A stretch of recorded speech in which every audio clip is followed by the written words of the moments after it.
All right. Hey there, and welcome to another episode. And today we want to talk about mental health and physical health recovery. And I want to really start a new series on really talking about recovery and really, I think, debunking some myths that are out there and some common beliefs that I think prevent people from really reaching the level of mental health that they'd like to reach. So, for those of you that don't know me, my name is Matt Cotty, and I am a licensed clinical social worker and the founder of Restored Minds. And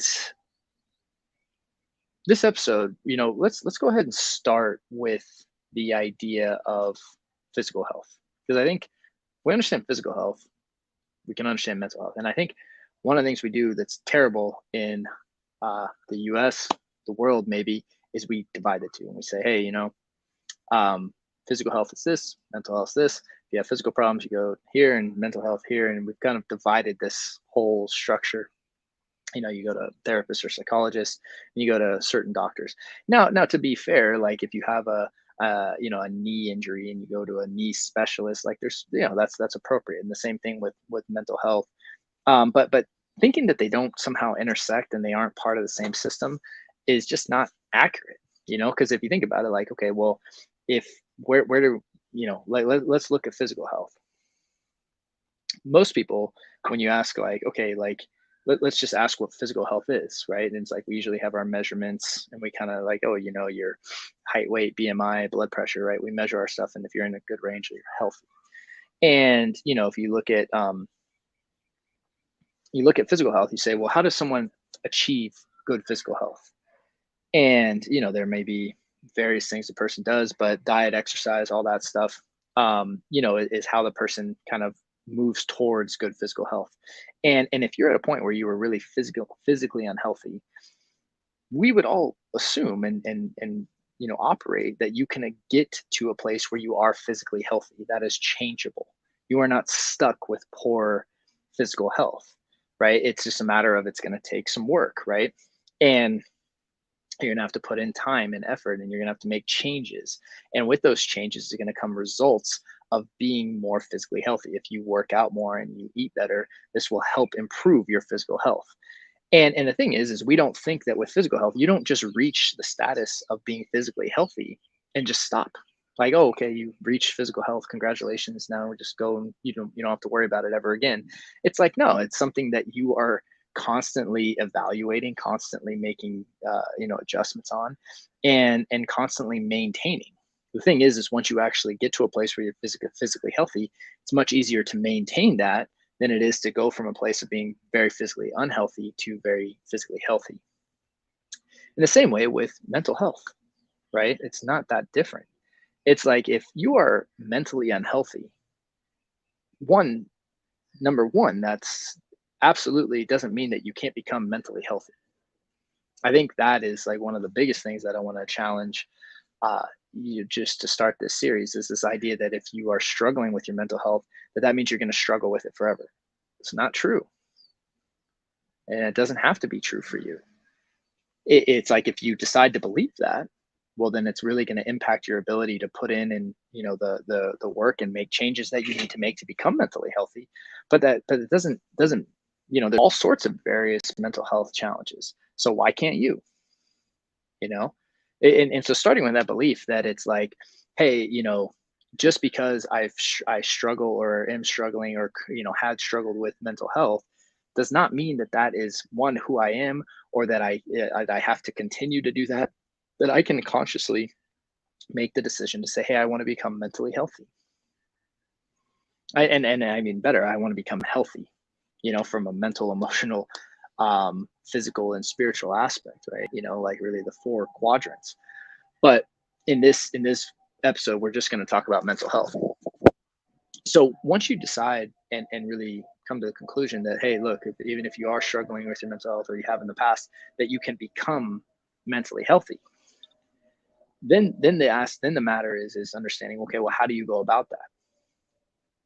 And to put it about as simply as I can, when it comes to most mental health challenges, it's kind of like the three main things that I think could be at the kind of center of what mental health looks like.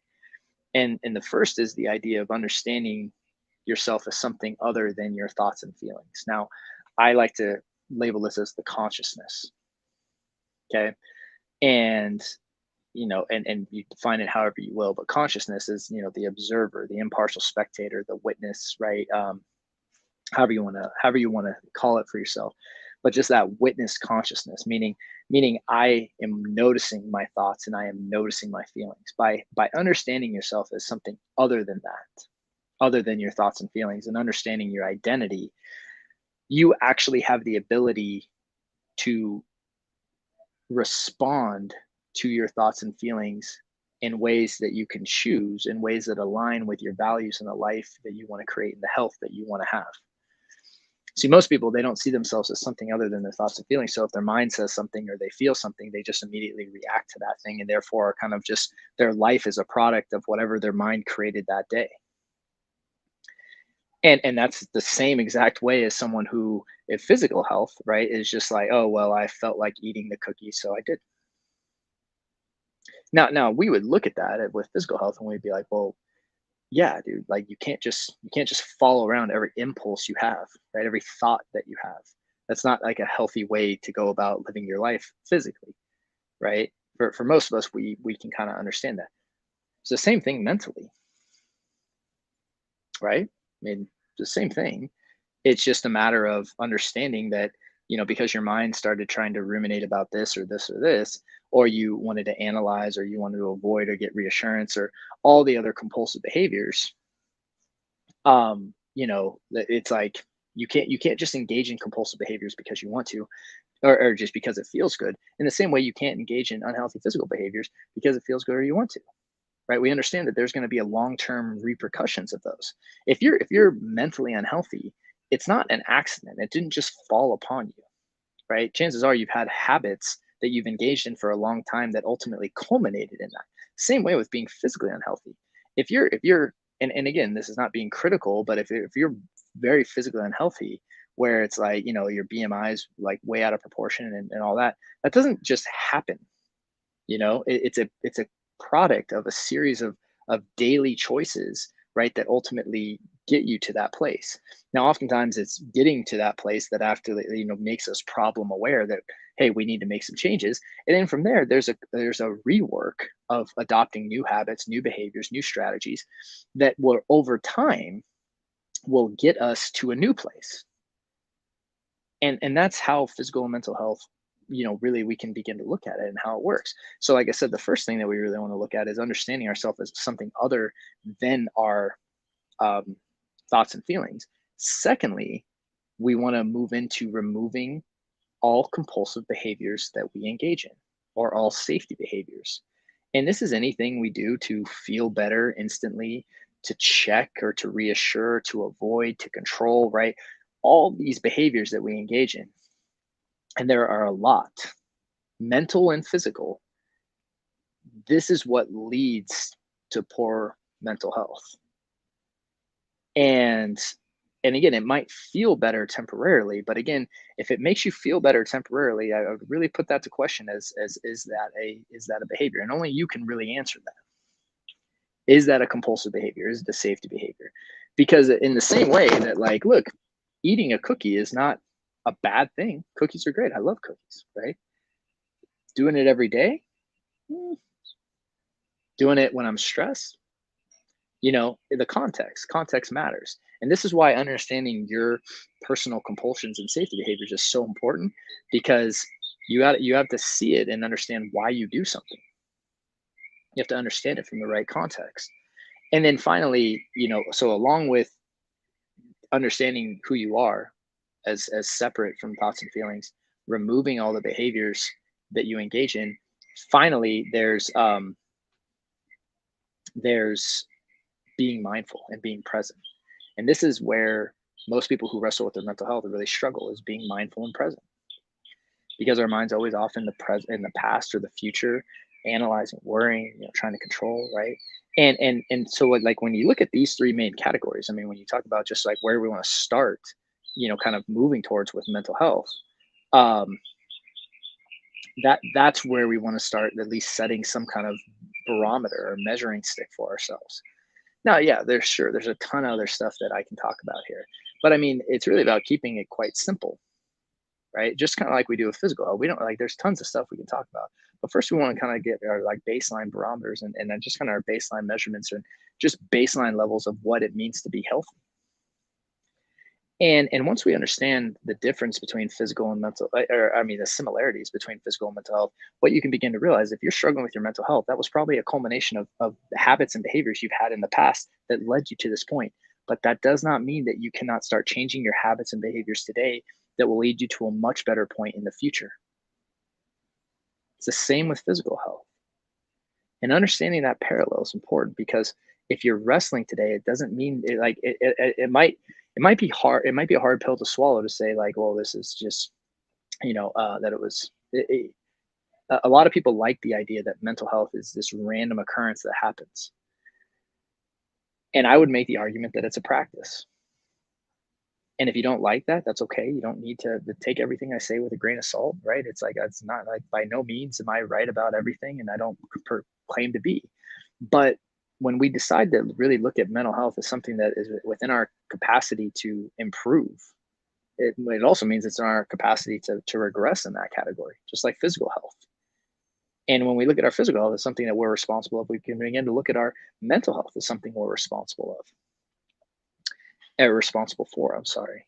And the more and more we do that, the more we're going to start to look at what we're doing, and on a day-to-day basis, that's going to get us to where we want to be. And so when it comes to recovery, I just wanted to share that kind of parallel with mental and physical health recovery, because with physical health, we often can see recovery and improving physical health something very achievable for anyone. And I really believe it's the same for mental health. And so if we start to really move with that, though, then it becomes okay, well, like, what do we want to start looking at doing? Right. And that's why really practicing this idea of understanding consciousness, understanding what that even means for you, understanding yourself as something other than your thoughts and feelings. And then therefore now you have a choice of how you're going to react or respond to your thoughts and feelings, and not engaging in um, behaviors, compulsive behaviors or safety behaviors that are going to make these loops, right? Like the OCD loop or anxiety loop or addictive loops, right? We're not going to get caught in these loops. And then learning how to be more mindful and present in your day-to-day life, so you aren't always in the past and in the future. If we just worked on those three things, I mean, we could see dramatic improvements in our mental health. And so I just wanted to share that. And again, this is going to be part one of this series, and I'm going to talk about some more stuff here as we talk about recovery and what that really looks like on the journey, whether it's OCD and anxiety or addiction or whatever we might be struggling with. So thank you so much for taking the time to hang out today. And I look forward to seeing you in the next part of the series, where we're going to keep going on this path of what it means to recover and what recovery looks like. Thanks, guys, and I'll see you soon.